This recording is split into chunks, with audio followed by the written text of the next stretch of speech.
बाहेर गेलो होतो ते काम तर झालंच नाही आज. आम्ही ज्या कामासाठी गेलो ते काम झालं नाही. मग यांना लागली ती भूक, तर यांना म्हटलं चला घरी जेवण करू आपण, पण नाही, माणसाला तर बाहेर खायचं होतं.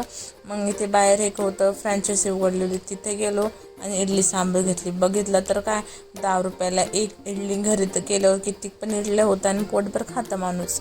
मग इडली वगैरे खाऊन आम्ही आलो होतो घरी. मग मी रिद्धी सिद्धींना मक्का आणली होती, त्यांना मक्का खूप आवडते, मधुमक्का. तर मी ती मधुमक्का सोलून तव्यावर तेल मीठ टाकून व्यवस्थित भाजली होती.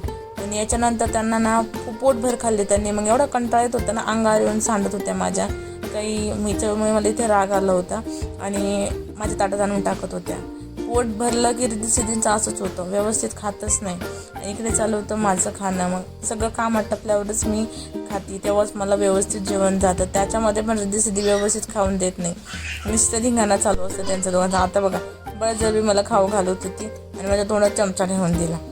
मग अशा प्रकारे आमचा दिवस गेला कालचा. आणि मग मी मस्तपैकी माझे मधुमक्का एन्जॉय केली. खूपच छान लागत होती कवळी असल्यामुळे. हा झाला माझा मिनी व्लॉग. थँक्यू.